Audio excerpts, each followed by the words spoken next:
பிரெயினை பற்றி நம்ம என்ன தெரிஞ்சுக்கணும் for us to understand the human behavior and mental suffering better. So நீங்கள் வந்து ஜென்ரலாகவே நீங்கள் பார்த்தீங்கன்னா மனதுன்னு நம்ம சொல்லுவோம். பட் மனதுக்கு வந்து ஒரு இடம் இருக்கிற மாதிரி நம்ம யாருமே வந்து உணர்றதில்ல. இங்கே தொடுவோம் இங்கே தொடுவோம். மனது அப்படின்னு நம்ம சொல்கிறது வந்து ஒரு 18th century, ஓகே, 19ஆம் நூற்றாண்டு அப்போ பார்த்தீங்கன்னா வந்து மனதை வந்து ஃப்ராய்டு இவங்கெல்லாம் வந்து வேறு மாதிரி யோசிச்சாங்க. As a having an identity, அதோட ஐடென்டிட்டி அது இருக்கிற மாதிரி. அப்புறம் ப்ரோக்ரஸ் ஆக ஆக பிரெயினை பற்றி எல்லோரும் தெரிய வந்தது எல்லாருக்கும்.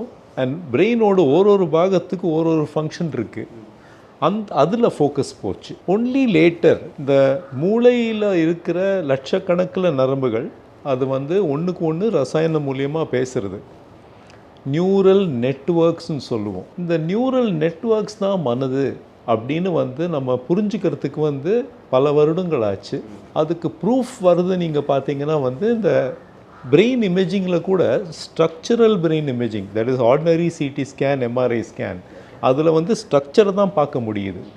பிரெயினோட ஒர்க்கிங் ஃபங்க்ஷன்ஸ் அதை பார்க்க தெரிஞ்சது இந்த 1980s அப்போ தான் வந்து ஸ்டார்ட் ஆச்சு.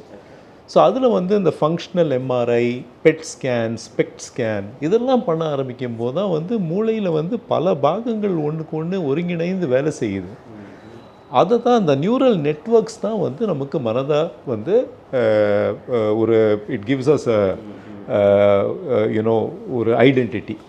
ஸோ அதில் வந்து ஒரு முக்கியமான நெட்வொர்க் இன்னும் ஈவன் லேட்டர் கண்டுபிடிச்சது வந்து ஒரு டிஃபால்ட் மோட் நெட்வொர்க். அது ஏன் முக்கியம் அப்படின்னா அந்த சென்ஸ் ஆஃப் செல்ஃப், நான் யார், அந்த ஒரு ஃபீலிங் கொடுக்கறது கூட பிரெயினில் ஒரு பர்டிகுலர் நெட்வொர்க் தான் நமக்கு கொடுக்குது. அதே மாதிரி மெமரி மூளையில் ஒரு பாகத்தில் இருக்குது, இமோஷன் மூளையில் ஒரு பாகத்தில் இருக்குது.